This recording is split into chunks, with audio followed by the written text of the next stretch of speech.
Welcome to Supporting and Reporting That Narrative That's Imperative podcast. I am your host, Char. Thank you so much for tuning in and sharing your most valuable possession, your precious time. Please take a moment and subscribe below to receive new innovative episodes as they become available. And I so graciously thank you for all your support. So over the past few weeks, we have discussed transformation and change. We have even addressed weathering a dry place in a storm. All the while, not knowing there has been a buildup to this very moment, this second in which we exist in. So I've been meditating and listening and seeking, because I always want to ensure I'm delivering correctly and effectively. So in my quiet time, I also began processing the experience of how we're being with one another, processing how we treat each other and the expectations we place on one another. If we're being as kind and as patient as we could be with each other, or as we want someone to be with us. If we're being as understanding and considerate as we can be with each other. Or if we have loved and devoted time to others the way we expect someone's time and want their love. If we're being as supportive to others as much as we want others' support. If we have complimented others the way we seek and want a compliment ourselves. I just wanted to check in just to see how we're being. You see, I understand that we are in the cycle of life, and a lot of things are transactional. One exchange for another. And how sometimes the only exchange is just having the experience. That's the human experience, or what some may call human nature. But I also found that nature has a transactional relationship as well. Visualize this with me. The bee and flower experience. It has always been explained how the bee makes nectar into food, and how a bee travels from flower to flower to gather their nectar.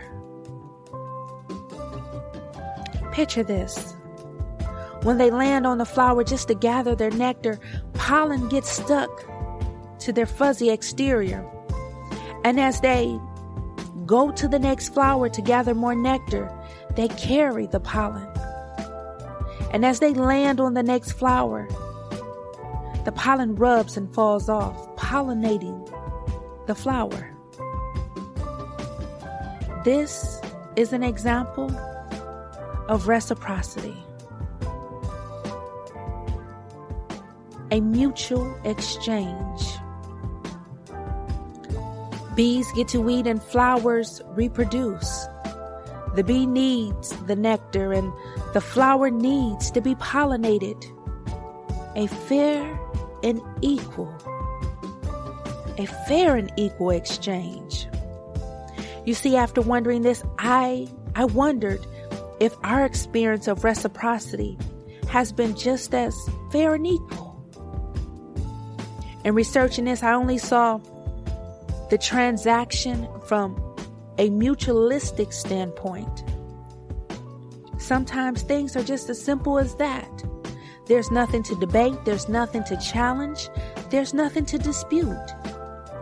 It's as simple as, while we are pursuing our purpose, are we helping someone fulfill theirs? Are we helping each other? See, The bee has a mission, and the bee did what it came to do and kept it moving. After we do and we give our best, do we keep it moving? Taking the learning experience that has stuck with us like the pollen stuck to the bee and kept it moving. I just sat and wondered for a moment if we have seen the comparison to our lives is just on a larger scale. It has the same reciprocity premise. If we are helping while we're seeking help. I also wonder if we understand the same way the bee knows it needs the flower knows it needs the bee to survive. Just like you and I, we need each other to survive. If there was no flower, where would the bee get its nectar? Just like you and I, we need each other to survive. I often just think back to COVID-19, when so many people were isolated and how much we all yearned for a human interaction, just to be hugged and loved, just to see someone smile without having to wear a mask.